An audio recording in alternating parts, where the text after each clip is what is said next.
అప్పటి చిత్ర దర్శకులు ఇప్పటి చిత్ర నిర్మాతలు ఇదే జిల్లా వారికి చెందిన వారైనా సరే పొరపాటు అని మనం చెప్పకపోతే ఈ హైందవ ధర్మంలో పుట్టినట్టు కాదు, ఈ హైందవ ధర్మాన్ని ఆచరించినట్టు కాదు,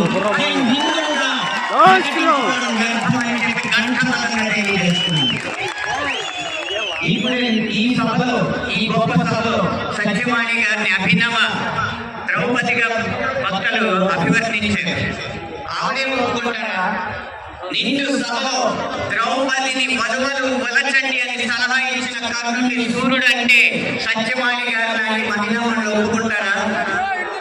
గంధర్వుల్ని చూసి, గంధర్వ సైన్యాన్ని చూసి ప్రాణమిత్రుడిని కూడా వదిలేసి ప్రాణ భయంతో పరుగులెత్తిన కర్ణుడిని ధీరుడు, సూర్యుడు, వీరుడు అంటే ఈ హైందవ సమాజం ఒప్పుకుంటుందా? ఇలా ఎన్ని విధాలు చూసినా దానంగా వచ్చిన రాజ్యంలో తనకొచ్చిన కొద్దిపాటి సంపదని ఏదో దానాలు చేసినంత మాత్రాన ధర్మరాజంత గొప్ప దాత అని చెప్పి కర్ణుడిని అంటే మన సమాజం ఒప్పుకుంటుందా? నిన్న మొన్న వచ్చిన కల్కి సినిమాలో అగ్నిదేవుడు ఇచ్చిన ధనస్సును పట్టిన అర్జునుడి కంటే సూర్యుడు ఇచ్చిన ధనస్సు పట్టిన కర్ణుడు వీరుడు అని చెప్తుంటే యుద్ధంలో ఏది ధనుస్స ధర్మం అని ప్రశ్నించకుండా మనం ఊరుకుంటామా? ఒక్క భారతంలోనే కాదు, వాల్మీకి రామాయణంలో రాయి ఆడదైనట్టు, రాళ్ళను తేల్చి వాడదైనట్టు, రాముడు లవకుశుల మధ్య యుద్ధం జరిగినట్టు ఇలా చిత్రీకరణకు అందంగా ఉండడానికి ఎన్నో అభూత కల్పనలు, ఎన్నో వక్రీకరణలు జరుగుతుంటే ఇంకా మనం ఎలా ఊరుకుంటూ ఉంటే ఇన్ని సినిమాలు ఎలా వస్తాయి? ఒక్క వక్రీకరణే కాదు, చిత్రీకరణలో, గీతాలాపంలో ఎన్ని రకాల హననాలు జరిగినాయో మనం గమనిస్తూ ఉండాలి. మీరు కొంతకాలం క్రితం ఒక హిందీ పాట వినే ఉంటారు, దమ్మరదం మిట్ జాయ హమ్ బోలో శుభ శ్యామ్ హరే కృష్ణ హరే రామ్. రండి దమ్ము కొడదాం, కలుసుకుందాం, శుభ సాయంత్రం చెప్పుకుందాం, తర్వాత హరే కృష్ణ హరే రామ్ అందాం. భగవత్ తత్వాన్ని, భగవత్ భక్తిని జగత్ ప్రస్తుతంగా జగద్విదితం చేసిన ఇస్కాన్ వారి నినాదం హరే కృష్ణ హరే రామ్ ని ఒక ఐటమ్ సాంగ్ లో పెట్టుకుంటే ఒప్పుకుంటామా? మీ ముందు ఇప్పుడు రెండే దారులు ఉన్నాయి. కాళీ అన్న సినిమా డాక్యుమెంటరీ పోస్టర్ లో కాళికా మాత సిగరెట్ కాలుస్తుంటూ ఒక పోస్టర్ వేస్తే మన ముందు రెండే దారులు ఉన్నాయి. ఒకటి నిమ్మకు నీరెత్తినట్టు కూర్చోవడం, రెండు నిక్కదీసి నిలదీయడం. మీ దారి ఒకటా రెండా? పీకే అన్న సినిమాలో రాయి మీద పాల్పరా చూసి అదే శివలింగం అని చెప్పి వెటకారం చేసి అన్య మతస్థుల మందిరాల్లో మాత్రం వెళ్లకుండా వాళ్ళు తరిమి కొట్టినట్టు తెలివిగా తప్పించుకున్నారు. అప్పుడు మన ముందు రెండే దారులు ఉన్నాయి, నిమ్మకు నీరెట్టినట్టు నుంచోవడం, నిగ్గదీసి నిలదీయడం. మీ దారి ఒకటా రెండా? కాస్మిక్ సెక్స్ అన్న సినిమాలో ఇంత అద్భుతమైన పీఠాధిపతుల ఆహార్యాన్ని అనుకరించి గురువులు, పీఠాధిపతులు వచ్చిన శిష్యురాలతో శృంగార కార్యకలాపాలు చేస్తున్నట్టు చూపెడుతున్నారు. మీ ముందు రెండే దారులు ఉన్నాయి, ఒకటి నిమ్మకు నీరెత్తినట్టు కూర్చోవడం, రెండు నిగ్గదీసి నిలదీయడం. మీ ఆప్షన్ ఒకటా రెండా?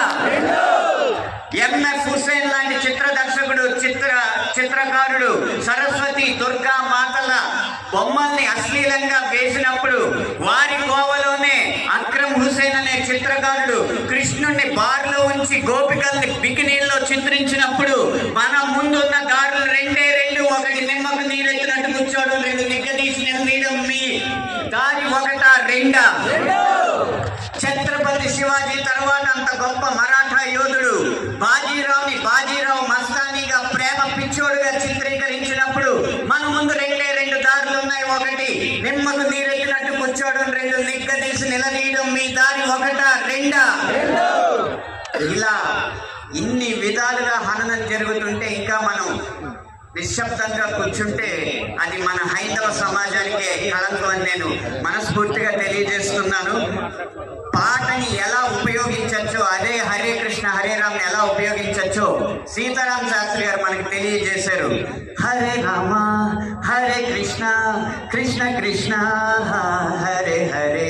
రామున్నైనా కృష్ణున్నైనా కీర్తిస్తూ కూర్చుంటామా? వాళ్ళేం సాధించారో కొంచెం గుర్తిద్దాం మిత్రమా. సంద్రం కూడా స్తంభించేలా మన సత్తా చూపిద్దామా? సంగ్రామంలో గీతా పాఠం తెలుపమా. పాట రాయడం అంటే కోసం కోరడం అంటే, ఇది పాట ద్వారా మార్పు తీసుకురావడం అంటే, ఇది పాట ద్వారా ఉత్సాహం రేకెత్తడం అంటే, ఉద్వేగం రేకెత్తడం అంటే, ఉత్తేజితుల్ని చేయడం అంటే, ఈ దారిలో మాలాంటి పాటల రచయితలు అందరూ నడవాలని నేను కోరుకుంటున్నా. ఇక ఆఖరి అంశం, బాబు వ్యక్తిగతంగా జరిగేది తెర వెనక సినిమాల్లో అన్య మతస్థులు చేసేది ఒక్క అనుభవం చెప్పి మీకు ముగిస్తాను. ఒక సినిమా పాట రాయడానికి నేను ఒక సంగీత దర్శకుడి దగ్గరికి వెళితే, ఆ పాటలో బ్రహ్మాండ నాయకుడు అన్న హిందూ పదం ఉందని చెప్పి ఆ పాట చేయనన్నాడు. నువ్వు ఒక్క హిందూ పదం ఉందని చెప్పి పాట చేయనన్నావు కాబట్టి జీవితాంతం నువ్వు చేసిన ఏ పాటకి నేను రాయనని చెప్పి ప్రతిజ్ఞ చేసి, అలాగే ఒక పక్క రాష్ట్రం సంగీత దర్శకుడు వెళ్ళగానే దర్శక నిర్మాతలతో తిరుపతి ఆలయ విధానాల్ని విమర్శిస్తూ ఉంటే వాళ్ళు మిన్నగా కూర్చుంటారు. ఎందుకంటే వాళ్ళకి మార్కెట్ ఉంది కాబట్టి. ఇదే మనం గీత గీయాలి కింద.